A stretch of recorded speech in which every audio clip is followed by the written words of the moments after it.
శ్రీ గురుభ్యో నమ. సింహి అపరాజిత మహామంత్రాలయం. అహం కమలానందనాథ. ధనం ఇది ప్రపంచాన్ని శాసిస్తుంది. దీని పట్ల మక్కువ లేనివారు ఎవరు ఉండరు. ఇది సముపార్జన చేయడానికి చాలామంది చాలా రకాల మార్గాలు ఎంచుకుంటూ ఉంటారు. క్రమంగా ఉద్యోగం చేస్తూ స్థిరంగా ధనార్జన చేసేవారు కొంతమంది అయితే, వ్యాపారం ఇతరమైన మార్గాల్లో ధనాన్ని సముపార్జన చేసేవారు కొంతమంది. ఇక ధనాన్ని ఆకర్షించడం అనేది ఒక కళ. అది చాలా తక్కువ మందికొస్తుంది. ఈ ధనాన్ని మనం ఆకర్షించడానికి సామాజిక మాధ్యమాల్లో మనీ మంత్ర అని చెప్పి చాలా ప్రాచుర్యం పొందాయి ఈ మధ్య కాలంలో. ఎవరికి తోచినటువంటి రెమెడీస్ వాళ్ళు చెబుతూ ఉన్నారు. మంత్రశాస్త్రంలో ప్రామాణిక విధుల్లో దశమహావిద్యల్లో ఒక సాధన ఉంది. ఆ సాధన ధనాన్ని ఆకర్షిస్తుంది. సంపూర్ణంగా లక్ష్మీప్రదమైన విధానంగా దాన్ని అభివర్ణించారు. అది సమస్తమైన ఈతి బాధల్ని తొలగిస్తుంది. ధనం అవసరం ఎంతుందో అందరికీ తెలుసు కదా!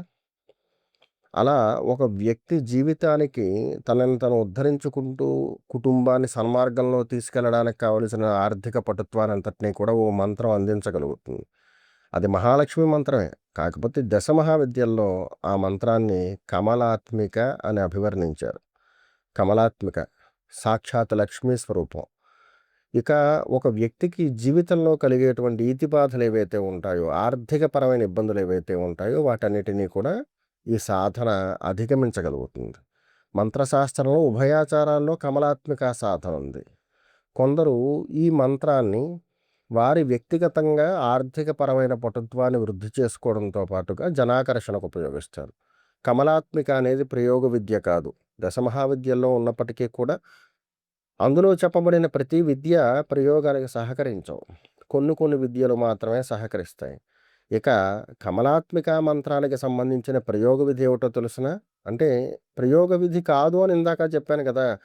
బయట వారి పట్ల, ఇతరమైన కామ్యాల పట్ల ఇది ప్రయోగ విధి కాదు.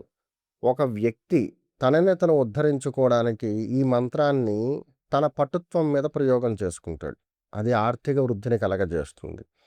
కమలాత్మిక సాధన గురుముఖంగా దశమహావిద్యా పురస్కృతంగా గ్రహించి సాధన చేసేవారు కొంతమంది అయితే, ప్రతిరోజు ఇంట్లో గౌరీ పూజ, లక్ష్మీ పూజ చేసుకుంటారు కదా! ఈ విధంగానే ఈ విద్యను ఆరాధించేవారు కొంతమంది. దీని కొరకు కనీసంగా 9 శుక్రవార నియమాలు ఆచరించాలి. అది స్త్రీలైనా, పురుషులైనా సరే. సూర్యాస్తమనం వరకు ఘన పదార్థాలు స్వీకరించకుండా ఉండేటువంటి నియమం ఒకటి. అన్న పదార్థం లేదా ఉడికించిన పదార్థం మినహాయించి ఏదైనా తీసుకుని చేసేటువంటి విధానం ఒకటి. మధ్యాహ్నం, అపరాహ్నంలో అల్పాహారం తీసుకుని సూర్యాస్తమనం తర్వాత ఈ విధానాన్ని నిర్వహించడం ఇదొక విధానం. ఈ 3 కూడా చెప్పబడ్డాయి. దీంట్లో కాలమానానుసారంగా చాలామంది మూడో విధానాన్నే పాటిస్తున్నారు. అంటే మధ్యాహ్నం అల్పాహారం తీసుకుని సూర్యాస్తమనం అయిన తర్వాత ఈ కమలాత్మిక సాధనకు సంబంధించినటువంటి ఇది కూడా సుమారుగా ఒక వ్రతం లాంటిదే అనుకోండి. 9 శుక్రవార వ్రతాల్లాగా. ఆ రకంగా దీన్ని నిర్వహిస్తూ ఉంటారు. కమలాత్మిక సాధనలో ప్రతిరోజు అనుష్ఠానంగా ఈ యొక్క జపాన్ని నిర్వహించాలి. అది కనీసంగా 3000కు పైబడి జపాలను ఆచరించాలి. శుద్ధ మాసాలు అంటే ఈ అధిక మాసాలు, శూన్య మాసాలు కాకుండా పెళ్లి ముహూర్తాలు అవి ఉంటాయి కదా! గృహప్రవేశ ముహూర్తాలు అటువంటి వాటిలో అవకాశం ఉన్నవాళ్ళు ఉత్తరాయణంలో ఈ విధానం ప్రారంభం చేయడం చాలా మంచిది. శుక్రవారం రోజు సూర్యాస్తమనం అయిన తర్వాత కలువ పువ్వు అంటారు కమలం. ఆ పుష్పాన్ని ముందుగానే సమీకరించుకోవచ్చు. మనం దేవతార్చన చేస్తాం కదా! అక్కడ ఆవు నేతితో దీపారాధన వెలిగించి, దీపస్వరూపంగా కమలాత్మిక అమ్మవారిని భావించి, లమిత్యాది పంచోపచార పూజలో భాగంగా ఈ కలువ పువ్వుని ఆ తమలపాకులో ఉంచి, లక్ష్మీ అష్టోత్తరంతో గాని, ఇప్పుడు చెప్పబోయేటువంటి మంత్రంతో గాని కుంకుమార్చన చెయ్యాలి. అయిన తర్వాత మధ్యాహ్నం భోజనం చెయ్యనటువంటి వాళ్ళు సూర్యాస్తమనం అయిన తర్వాత భోజన పదార్థాలు వండుకొని రాత్రికి భోజనం చేయాలనుకుంటే కనుక ఆ వండినటువంటి పదార్థాలు అమ్మవారికి నివేదన చేసి తర్వాత వాటిని చక్కగా ప్రసాదంగా కుటుంబ సభ్యులందరూ గ్రహించవచ్చు. ఈ విధానం ఆచరించిన ప్రతి వారము కూడా అంటే ఏ రోజైతే ఆచరిస్తారో ఆ రోజే బ్రహ్మచర్య వ్రత నియమం పాటించాల్సి ఉంటుంది. 9 వారాలు కనీసంగా ఆచరించాలి. ఈ 9 వారాల్లో ప్రతిరోజు ఉదయ భాగంలో సూర్యాస్తమనం తర్వాత ఇప్పుడు నేను చెప్పబోయేటువంటి కమలాత్మిక మంత్రాన్ని రోజు కనీసంగా 3000 దాటి జపం చెయ్యాలి. ఇది 2 పూటలా కలిపి 3000 దాటితే సరిపోతుంది. ఉదయ భాగంలో ఒక 1000 చేశారనుకోండి, ఒక 1000. సూర్యాస్తమనం తర్వాత ఒక 2000 జపం చేసుకోవాలి. అలా రోజులో కనీసంగా 3000 జపాన్ని నిర్వహించాలి. ఈ మంత్రానికి గురుముఖంగా నేర్చుకునేటువంటి వాళ్ళు న్యాసయుక్తంగా చేస్తారు. లింగభేదం లేకుండా ఎవరైనా ఆచరించుకోదగినటువంటి ఈ విధానానికి సంబంధించిన మంత్రాన్ని ఇప్పుడు తెలియచేస్తాను. ఇది జపం చేయడానికి తామరమాల ఉపయోగించవచ్చు. మహాలక్ష్మీప్రదమైనది. మనం చేసేటువంటి ప్రయత్నానికి మిగులు ఉత్తమమైనటువంటి పటుత్వాన్ని ఇస్తుంది తామరమాల.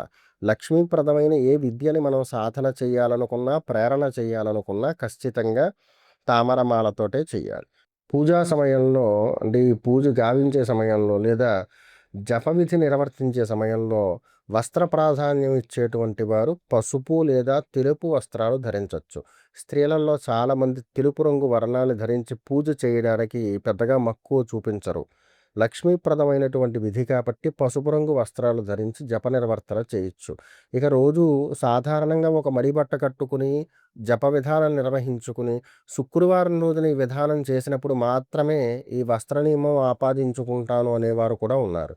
అలాగైనా ఆచరించవచ్చు. ప్రతిరోజు పసుపు రంగు వస్త్రాన్ని ధరించి జపం చేయడం వల్ల వేగం వృద్ధవుతుంది. అంటే ఈ సాధన ఇంకా కొనసాగించాలి అనేటువంటి ఆసక్తి పెరుగుతూ ఉంటుంది. ఇక మంత్రం విషయానికొస్తే నమః కమలవాసిన్యై స్వాహ. నమః కమలవాసిన్యై స్వాహ. ఈ మంత్రంతో ప్రతిరోజు యథాశక్తి లక్ష్మీదేవికి పూజ చేసి, కమలాత్మిక అమ్మవారికి పూజ చేసి, ఇక్కడ ఒకటి గుర్తుపెట్టుకోండి, ప్రతిరోజు చేసేటువంటి సాధన ఏదైతే ఉందో జప విధానం, ఇందులో లక్ష్మీదేవిని, కమలాత్మికని అభేదంగా చూడకూడదు. రెంటిని కూడా ఒకే తత్వానికి సంబంధించినటువంటి అమ్మవారిగా భావిస్తూ దీపస్వరూపంగా మనం పూజ చేస్తాం కదా కమలాత్మిక అమ్మవారికి, ఆమెనే లక్ష్మీదేవి కింద భావించి పూజ చేసుకోవాలి. సాధారణంగా గృహంలో చేసేటువంటి లక్ష్మీ పూజ ఏదైతే ఉంటుందో దానికి దశాధికమైన ఫలితం ఈ మంత్రం అందిస్తుంది. స్త్రీలకు నెలసరి రోజుల్లో 5 రోజులు వర్జించాలి. ఉదయ భాగంలో తూర్పుగా తిరిగి సూర్యాస్తమనం తర్వాత ఉత్తర దిశగా ఈ జప నిర్వర్తన చేయొచ్చు.